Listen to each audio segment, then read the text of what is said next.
Welcome back to the Real1's Talk podcast. I'm your host, Ben Weiss. I'm here with a very special guest today, Fredo Bang. Fredo, thank you for hopping on. What's up, MG? How you doing today? I'm good, chilling. Chilling? All right, so the first question I ask everyone, how'd you get started in the industry? I started rapping. My friends used to be rapping. I used to always go over there and watch them record. And one day they just asked me to get inside, like go on the mic. Okay, so you're from Louisiana. Was there any influence growing up, like Lil Wayne or someone that really kickstarted your love for hip hop? Kevin Gates. Kevin Gates? He always was my favorite rapper. Okay. Have you ever done work with Kevin like before your career started? No. No? I didn't take it serious back then. Okay. So I know you started your career in 2015. How old were you, would you say, when you started rapping? Shit. 2015. 15 or 18, so probably like 16 or something. Okay. So you've worked with a lot of artists, Lil Durk, YNW Melly, NLE Choppa, Moneybagg Yo. Who's the favorite artist you've worked with? And are most of the relationships with the artists you work with business relationships or friendships? Mostly everybody I done work with more personal than business. Okay. Favorite to work with? It probably was Melly. Melly? Yeah, Melly got a unique way of recording and putting together songs. So probably Melly. So you have 2 gold singles, Ooh and the top remix with Durk. What was it like getting those certifications? Like, how did that feel for you when those plaques came in the mail? That's crazy because you set your mind on the goal, and when it finally comes, it be like, okay, I'm ready for the next one type of thing. So it was like I'm glad I did it, but now I'm ready to move on to the next goal. So was there ever a point in time after you started rapping that you were like, I don't want to do this anymore, I want to do something else? Yeah, like every day. Every day? What would you want to do if you weren't rapping? I have no idea. No idea? Anything in fashion? I know you started your brand, Bang Biz Clothing. Very cool line. Nah, because my mind ain't too creative. Okay. I'd probably be doing OnlyFans or something fucking. Yeah, that's funny. So you moved from Louisiana to Florida. What was the move like? Do you think the music scene down here is better, or do you think it's better in Louisiana, or why? I came down here because the label that I was working with based out here, so it was easy to work with them. That's the only reason I came. As far as the music scene, I feel like everybody got their own style, own taste and flavor. Coming here, I feel like I have had an influence and a more open eye to different vibes, but I'm always feel like Louisiana, we got the best taste. You know what I'm saying? Who do you think's up next from Louisiana? Me. There you go. You're already up though. Nah, I ain't there where I want to be yet, but I got artist Hardbody dude. I'm working with him. He up and coming. We got a lot of the dudes out there, real bleeders, all the bleeder dudes. Okay. We got a lot of talent in Louisiana. We keep talent. Yep. I know you're starting to work with some of your own artists, sign some of your own artists. What has that been like? Have you been more interested in, some of your artist career over your own, or what has that been like for you, like from a business perspective and a musical perspective?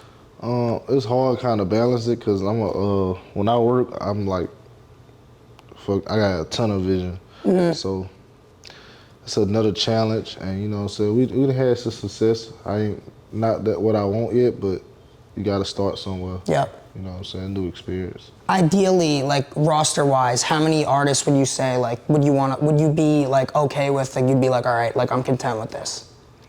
I'm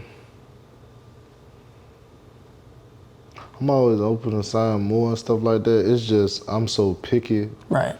When it come to their style, like I be wanting to sign somebody I feel like doing something that I can't do. Mm-hmm. That's why I like Trapland Pat. His style is so unique.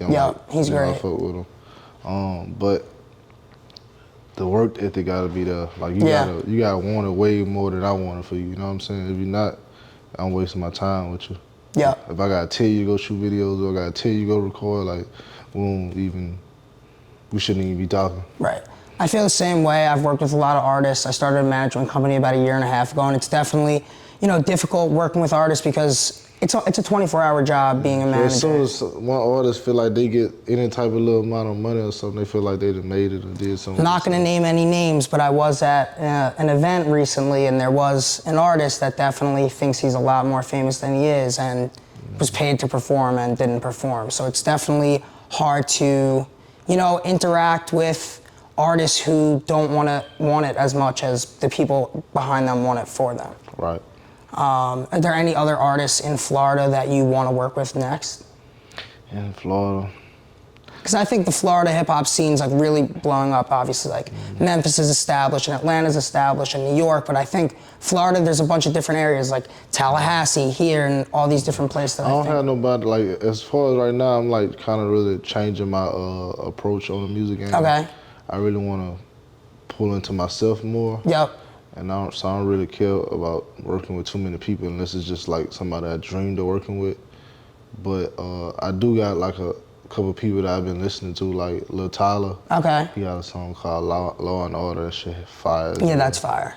But other than that, I ain't nobody like I'm just seeking to work with or want to work with. Yeah. If I work with them, I work with them. If I don't, I don't. Right. So you really want to just kind of keep everything like a solo career right now and drop solo tapes and stuff like that. Yeah. So you're not really that into features right now? Nah. If you were to do a feature, what would someone have to pay to do your feature right now? I don't know. I come from the streets, so I don't really believe in turning down money or turning down people who really like want to pay their way, because you got to pay your dues or anything. Definitely. So, but my normal price is $15K. Okay.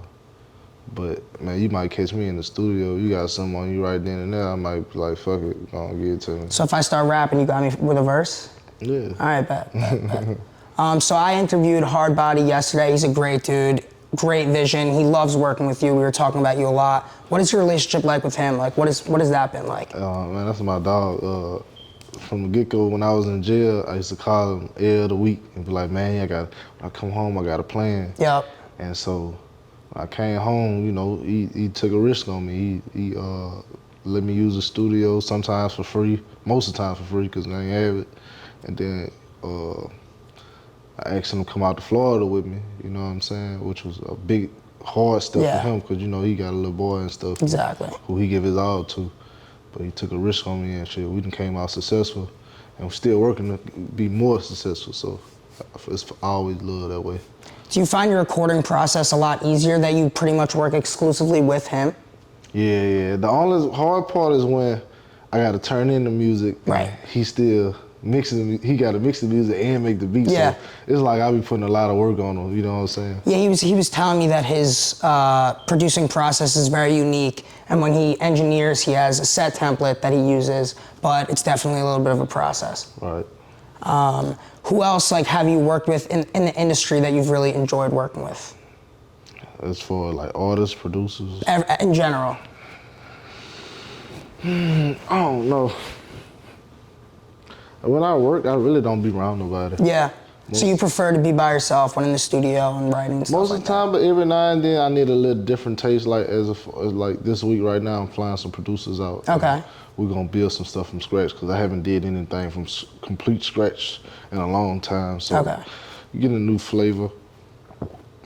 Do you prefer to record at home or in the studio?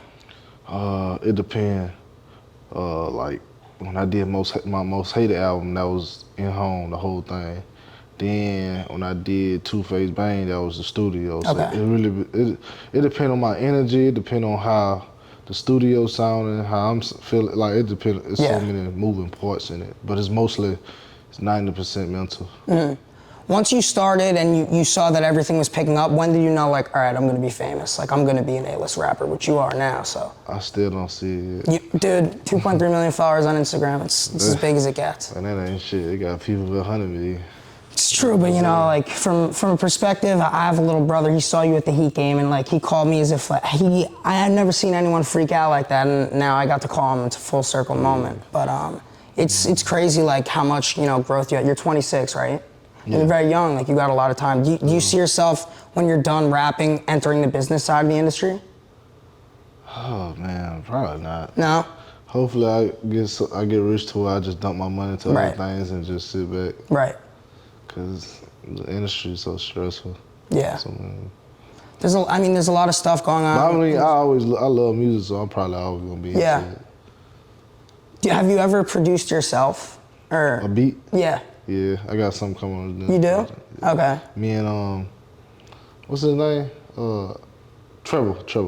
Oh, okay, yeah, of course. We both co-produced it. Anything coming up next, coming out soon? I'm dropping something this week called Lullaby. Okay. If you had to give some free game to any upcoming artist, upcoming producer, someone who wants to enter the industry, what would you tell them? If you want it, work at it.